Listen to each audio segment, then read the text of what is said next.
guys, so here's a trap that I bought. I'll throw the link down below so you can see exactly which one I got, but you can see that it is pretty big. The wire gauge itself is 18 inches, 18 gauges, 18 gauge, so it's very solid. I mean, I cannot bend it. So this should definitely be sturdy enough for pretty much any animal. It's got handlebars, got a little bit of protection so it doesn't scratch you. And then let me show you how you set the trap.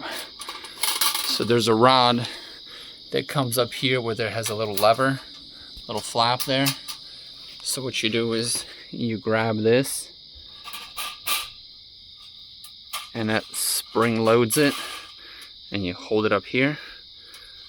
And then while you're holding it, there's a little mechanism right here where you just take this little hook and you hook it underneath that.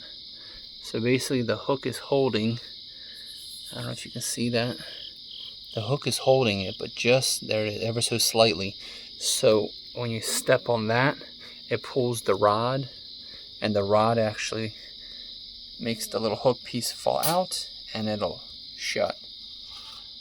So let's go ahead and set it. I'm not sure what we're gonna catch, but this is gonna be day one. And what I'm gonna do is I'm actually gonna take some of this sawdust that I have, some shavings, and I'm gonna kind of throw it back here. That way it looks kind of inconspicuous. And then here's the options here. I got some I don't know, hot dog.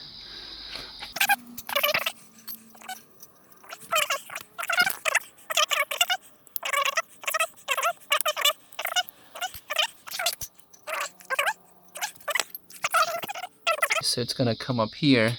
It's gonna come up here to get to the food, and hopefully that'll activate the mechanism. So we'll just set it in the middle of the yard. Come back tomorrow, see what happens. And there you have it.